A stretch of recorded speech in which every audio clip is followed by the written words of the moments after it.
Hey guys, this is Teddy and Lydia again. Hi. We were out driving and decided it's time to do another video. So here we are. In our last video, we talked about 3 important words you should say to your spouse. I love you.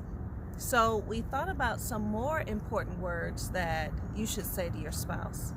And the first one we're going to talk about is I am sorry.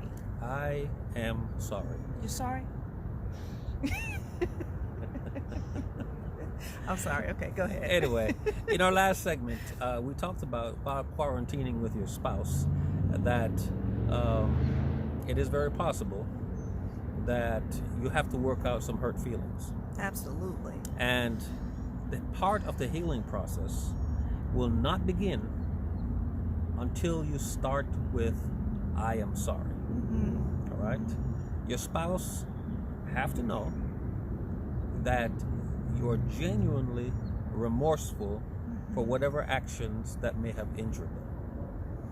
Now, I'm not trying to imply that you have to willfully try to hurt your spouse, No. because a lot of hurt feelings are unintentional.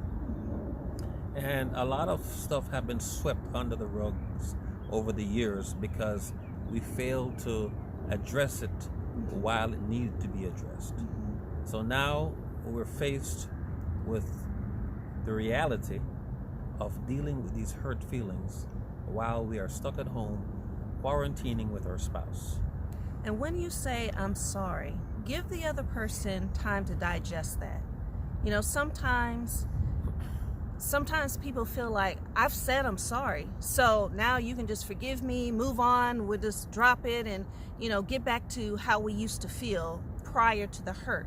You have to give people time to digest what you're saying, because I know as females, we think about tone, yes, timing, but tone, and really dissecting the sentences of what you said. We are recalling that information, so we need a little time. So, give us that. I think that sometimes, baby, people feel like when they say I'm sorry, that you just erase everything, erase the pain, and it doesn't work like that. No. Realistically, it just doesn't work like that. You have to be very specific, because if you just say I'm sorry, you have to be very specific what you're sorry for. You can't just say I'm sorry for hurting you. No, you have to actually repeat the action that you have done. I am sorry for Whatever it is. X, Y, and Z Yes. for dropping the spoon on your toe. That's the best you can come up with. That's the best you can come up with, baby. Oh, well, I'm sorry for putting the spoons where the forks are supposed to be. Anyway. Okay, but Anyway, it has to be specific, all yes, right? it should be. And now, that is, saying I'm sorry is an apology. And we should not automatically believe that because we apologize, that our spouse is immediately going to accept your apology That's right. and move on, and everything is going to be hunky-dory. Right. All right? Like Lydia said, there needs to be a cooling off period, a time to digest, your apology, and that's one of the reasons why it has to be sincere. Because I'm sorry. Go ahead, baby. your spouse knows you better than anybody else, and because she knows you, or he knows you better than anybody else, he knows the level of your sincerity. Right. That's what I was about to say. Carry on. Good looking. Thank you. What I was going to say is saying I'm sorry is not a sign of weakness. And some people feel, I don't want to seem like I'm a wuss or, anything like that. Just because you said I'm sorry is not a sign of weakness.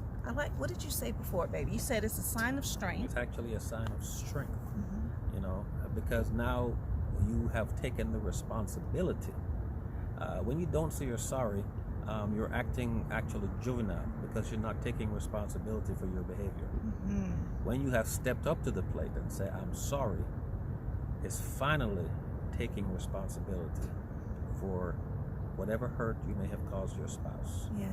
Now, in the next segment, we have 3 other little words that will come after we say, I'm sorry. Yes. Until then, see you later. Bye.